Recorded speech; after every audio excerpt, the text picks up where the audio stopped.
Hey, what's up everybody? Welcome to my review, the first review of 2011 for Monday Night Raw, WWE.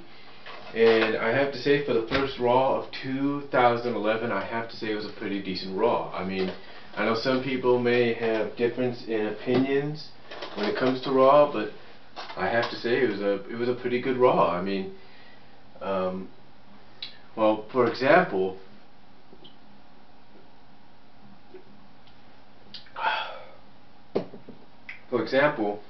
they kick off Raw with the WWE Championship Falls Count Anywhere match between John Morrison and The Miz. And I thought this was a pretty good match. This was actually one of the better matches they've had in quite some time. And even though it was the first match of 2011 for WWE's Monday Night Raw program, it's like you already saw something that could be a match of the year candidate. Not saying it would be, but it could be a match of the year candidate. I mean, they just went back and forth, Morrison and Miz. I mean, it's like they just let these guys loose and do what they wanted. I mean, there was even, in an early part of the match, Morrison takes Alex Riley and bangs his head on the bottom of the big W sign, and the small W that's on the stand, which holds the W on that stand, falls off. And I'm thinking, wow, they're really letting these guys go. I mean, it was just a great match. I mean, there's not much I can't really say about it because, well, there is much I can say about it because it was great.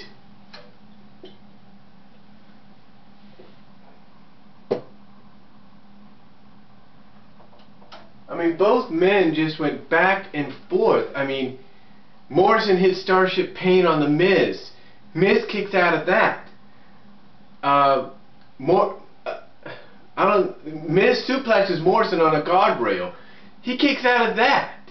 I mean, these guys just went back and forth. And I'll tell you something. This is exactly what the WWE needs to do. This is basically a glimpse, to me, it's a glimpse into the future of what main events are going to be like.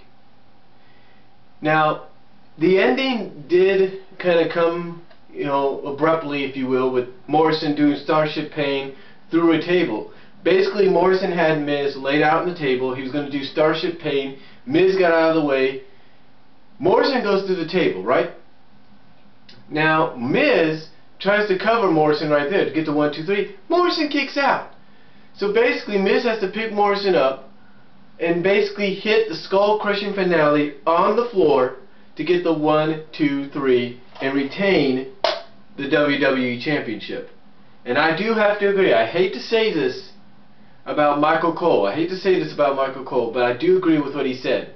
Miz tonight silenced his critics.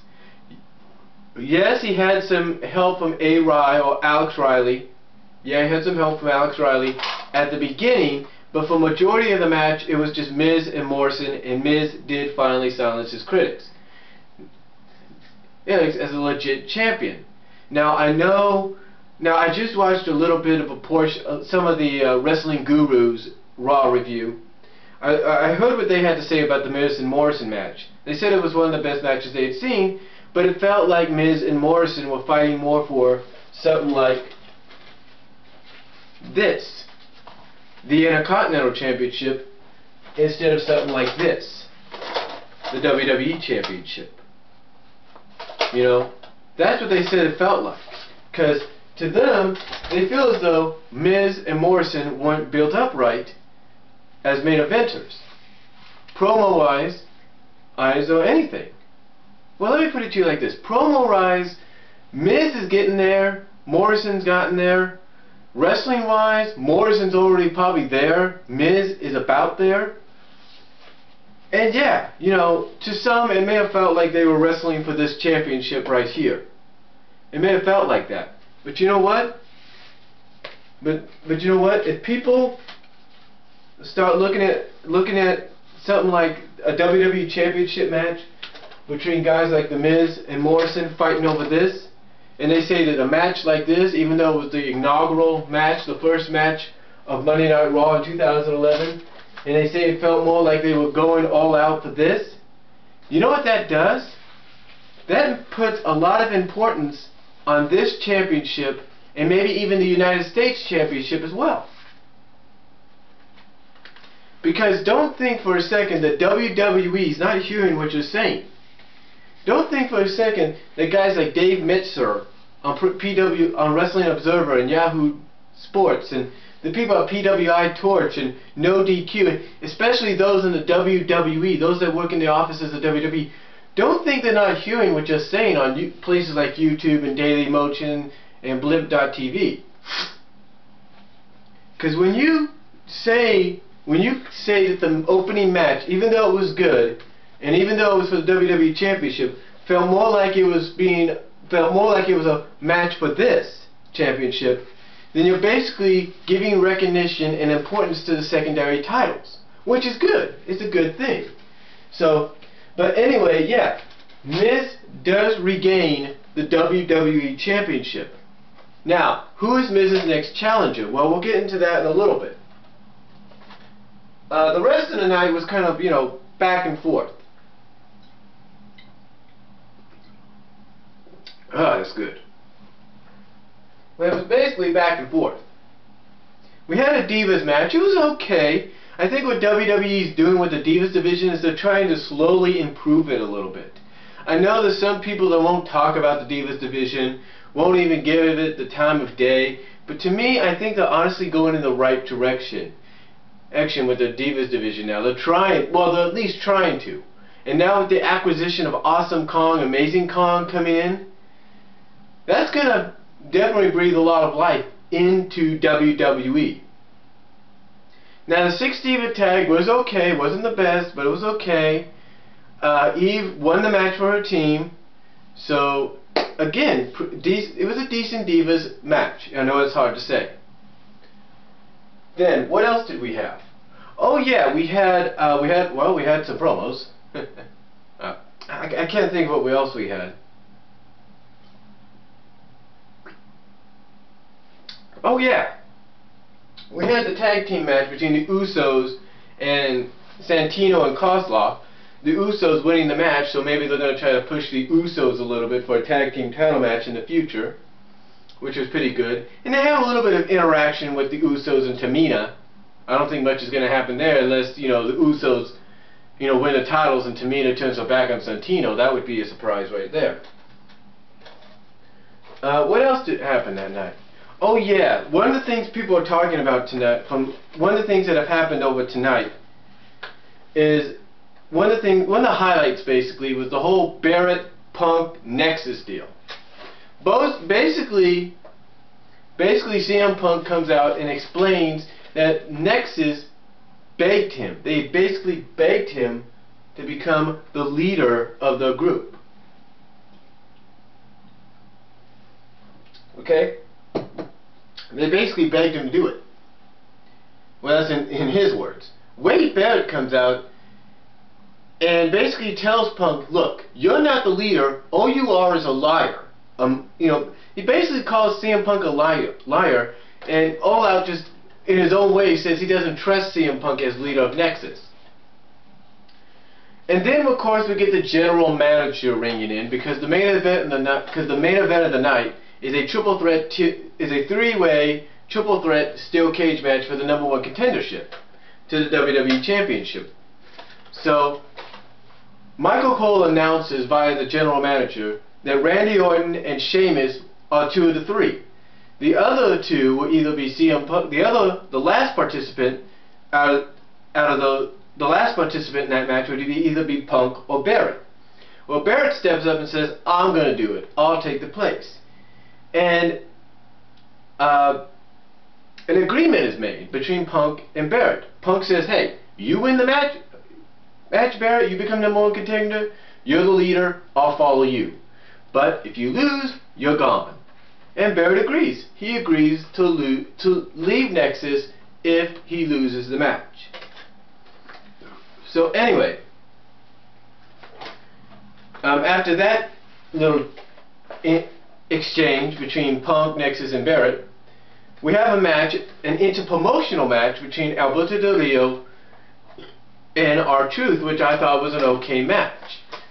You know, of course, Alberto Del Rio won because basically WWE is pushing Alberto Del Rio, as they've said it, as many people have said it, to the moon. They're pushing this guy straight to the moon. And this also tells me one thing, because I mentioned this last year in one of my videos. I think Alberto Del Rio is going to end up on Raw before this year's out. I've got a feeling, and I might do a video about this later on, but I've got a feeling Alberto Del Rio is going to end up drafted to Monday Night Raw if the brand extension draft happens again. If the draft occurs, I've got a feeling Wade Barrett's going to end up on, not Wade Barrett, but Alberto Del Rio is going to end up being drafted to Raw. I've got that feeling. I mean, why would they let him on Raw tonight? I'm just telling you. I'm just telling you.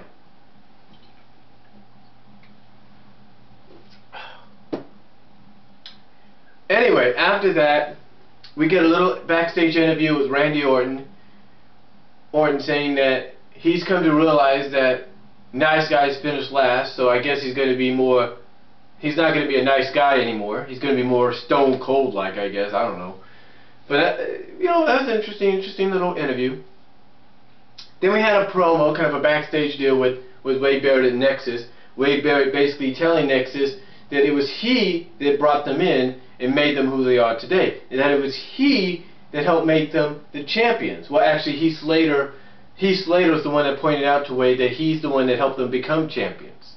And Wade agreed on that.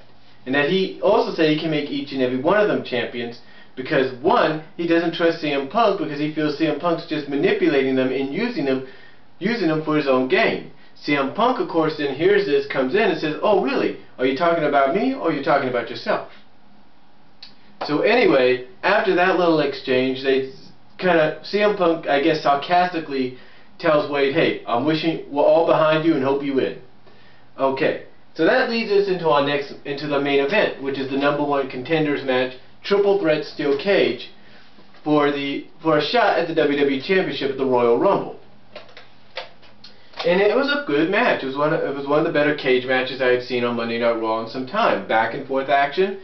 Randy tried to get out. Sheamus tried. Wade Barrett. It was just like back and forth. Everybody did what they could to stop him. Wade Barrett stopped Sheamus. Sheamus stopped Randy Orton. Randy Orton stopped both guys individually. Both Wade and Sheamus stopped Randy Orton. It was just back and forth. It was back and forth.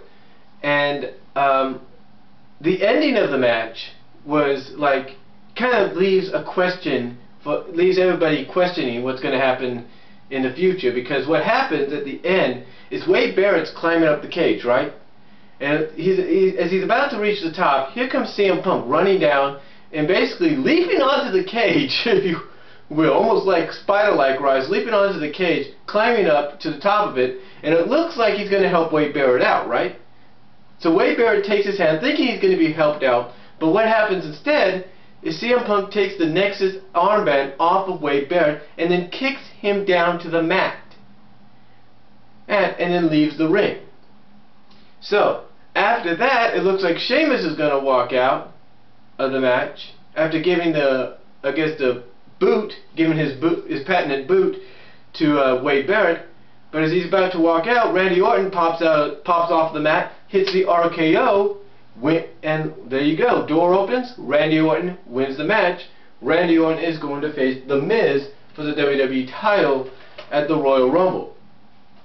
And the one thing, the closing statements that Michael Cole said during that, at the end of the match and at the end of Raw, is that Miz's worst nightmare has come true. Randy Orton's going to face him again.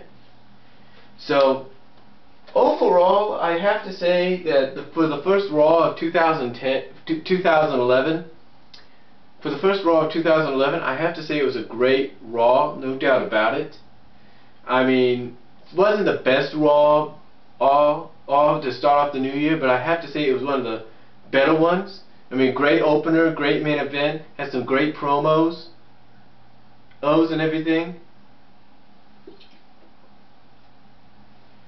So, and again, I just found it just went back and forth. I mean, not back and forth, but I just found it was one of the better Raws, I should say. Great promos, great opener, great main event. Hopefully, WWE had a decent Divas match. So, hopefully WWE can follow this formula for the rest of the year. Let's just hope so. Now, one of the other things they did advertise is that John Cena is going to possibly be back next week in Nashville. So we'll see what happens there. But again, here's the question. Here's the question that everybody's been asking, or that's been left on everybody's mind at the end of Raw. What happens now with Wade Barrett? Is Wade Barrett just going to be a singles wrestler that's a heel?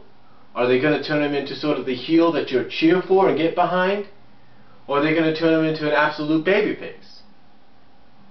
To me, I don't really know.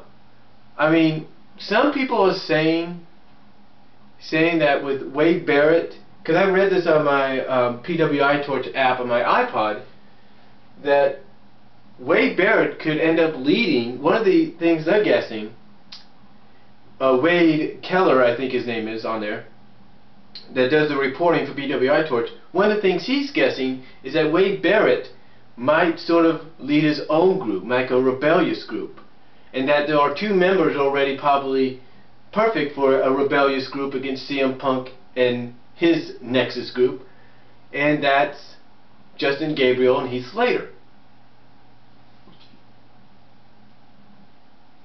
So